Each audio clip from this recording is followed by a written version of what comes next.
Second, we have Mr. Gamini Senanayaka. He's an environment policy expert.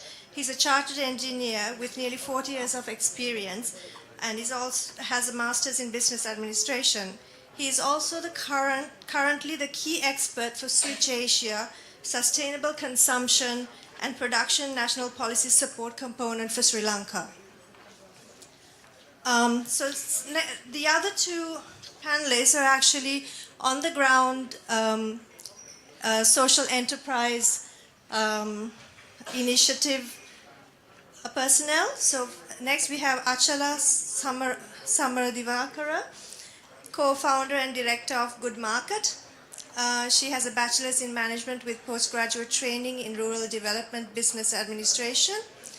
And then next we have Mr. ILM Najim, managing director of EcoWave Guarantee, situated in Arugam Bay. He represents a non-profit social enterprise, and Mr. Najim has a BSc in agriculture, specialized in agribusiness management. So to start with, I would like to ask Kiran to give a brief overview, an idea on environmental sustainability and the role of social enterprises and SMEs. Thank you, Sitara. Welcome to everybody to this panel, and I think we really need to appreciate the fact that we have a wonderful wealth of knowledge in this room. It's been fantastic listening to everybody today. It's been very inspiring. It's been a really wonderful learning experience, and I'd like to thank everybody for that, including my fellow panelists.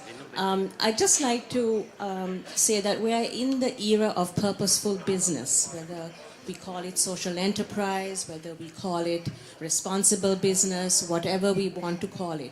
And we're seeing a new wave that is coming. It has already started, but this is something that's really going to be the change we all like to see. And I would like to just draw upon the fact that Oxfam came out with a report this month, really calling for a human economy that serves the 99% and not the 1%, and also really looks at benefiting everybody. So not just the shareholder, but the stakeholders of society, of civil society, of communities, of suppliers, of ordinary people. And the fact that we really need to move away from this false assumption that we have no limits on our planet. So this idea of the fact that we are exceeding our planetary boundaries in many of our vital areas is something that we have to take into account. So let me just very quickly say that we're moving really to a different kind of model. Some people call it the capitalism 2.0. But basically it's something that looks at shared value and strengthening shared values and these initiatives. And here we're of course talking about environment. So we're looking at what the business case is for sustainability. It draws upon a number of eco-efficiencies, increased revenue, reduced energy, reduced waste, reduced material and water. These are some of the kind of eco-efficiencies that social enterprises and SMEs and any responsible business would aspire to. But it's also good for business. It's good for the bottom line. It is motivating for staff.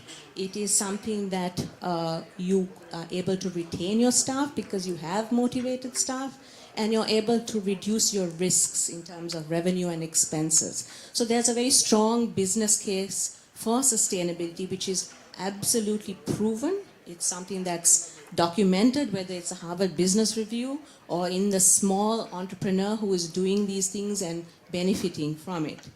I think social enterprises are uniquely positioned to capture these environmental benefits because their DNA is so strong in terms of the belief systems, the fact that they have very strong culture, value-based culture, the fact that they're very close to their communities, and therefore they're a lot more sensitive to the kind of local issues, whether it's saving water right now, given that we're in a drought, or whether it is being a lot more responsive to needs which can happen from the environmental point of view. And the fact that very often social enterprises and SMEs and any responsible business really can be a lot more quick to take up certain things. They don't have a large sort of bureaucratic structure. They're able to respond very quickly to things that matter. I'd just like to very quickly also point out there's been a fantastic new report by the Business and Sustainable Development Commission again this month, which looks at how business can relate to the global goals or the SDGs. And the fact that this is also business opportunities. So just when you look at the global goals, they have estimated just in 4 areas that the business opportunities for enterprises of any kind, but these would be socially responsible, environmentally responsible enterprises, would be $12 trillion by 2030. So these are the market opportunities that exist there for any kinds of enterprises. But this would be obviously responsible, contributing enterprises and business opportunities. And when you look at out of that 60, I actually counted 38 that were directly environmentally related. So I think this is something that we neglect to see, the fact that problems are opportunities, and that this is something that we really need to hone on. And the fact that social enterprises are seen as one of 5 models that will be used to harness these opportunities. So social enterprises are one, but we also have the sharing economy, the lean service, circular economy, and big data and machine learning.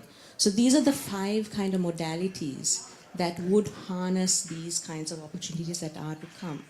So I think I'll just end there. I don't want to take up too much time, but I will just say one more thing, that really the predictions are that over the next 15 years, sustainability will become big and disruptive. And that this, coupled with the digital age and the technologies that we live in, really are going to determine the next 15 years. And the fact that if you don't move fast, you've lost that advantage. So your first movers have the advantage, over a 5 to 15 year advantage over others. So my plea would be really, environment is not a luxury, it's not for the rich, it is something essential, it is a business opportunity, and it is something that you need to move on quickly. Thank you, Kiran. I think I really like your term where you say environmental problem is an opportunity, right? Because in the little experience that I've had working with small-scale enterprises, what I've found is it's so much easier to make a change at that level than actually if you're trying to make changes at a higher level. So I think it's a very good place to start. I think this forum is actually building a really good platform in that direction. Moving on to our next panelist, Gamini, I would like to ask you to kind of talk about what are the main steps in achieving sustainable green SMEs, in your opinion. I know we've talked about that quite a bit already, but if you have anything kind of in particular that you'd add, I'd like to.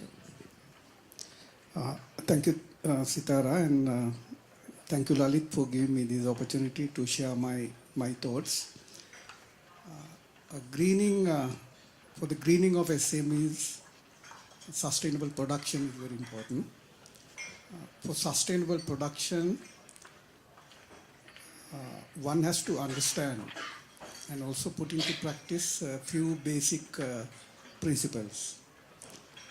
I'll share with you a few. The first and foremost is the resource efficiency. Dhanapal already touched upon it. When you say resource efficiency, it is the material efficiency, energy efficiency, water efficiency. The material efficiency can be achieved through technological interventions and change of processes, change of products, and so on. And also by avoiding the use of harmful substances. which are harmful to people as well as the environment. So that's about the material, and the energy efficiency could be achieved with the better energy management practices. Again, use of energy efficient technologies, processes, equipment, and so on. And here it is very important for us to switch over from the fossil fuel based energy consumption to renewable energy. Then the water management is very important, especially for water-based industries. I think most of the SMEs are in this segment, especially the food and beverages sector. So water management is very important. And it's not only for the resource efficiency, but it also reduces the load, effluent load on the treatment. And also for SMEs, what is called eco-innovation is very, very important. When you say innovation, it is not only the technological innovation or product innovation. Innovation could come in other areas as well, the management, the financing, marketing, and so on and so forth. Then the next principle one has to understand and practice is the waste management. I think the waste management, even the term is a misnomer. We should not try to manage waste after producing waste. So we should try to avoid the generation of waste at the source. For that, we have to use what is called waste hierarchy. So you try to avoid, if possible, completely. If not possible, you try to reduce. If that is also not possible, you try to reuse, recycle. And finally, you try to extract the materials, if possible. So the disposal should be the last, the option, if everything else is not possible. Then also, for SMEs, I think the innovating packaging will have a bigger impact. Environmental friendly packaging, because now when you look at all these packaging, used packaging materials ends up in the waste stream. And mostly, sometimes when you take the cost of production, sometimes maybe 50% is for packing. So this we need to now think seriously. Then also another important principle, what is called life cycle thinking or life cycle approach, where we need to consideration all phases, not only the use phase, all phases from the material extraction, then the production, the distribution, the user phase, and also the end of life. So we need to understand how these things work, and then we can identify hotspots, and then we could try to minimize the damage to the environment, to the people. Finally, there's another thing that we need to be mindful, term called rebound effect. With all these efficiency gains, with the tendency, the human tendency is to use more. You gain efficiency, then you tend to use more. So you need to really manage, control that if you are to sustain. So these are a few options one has to understand and practice.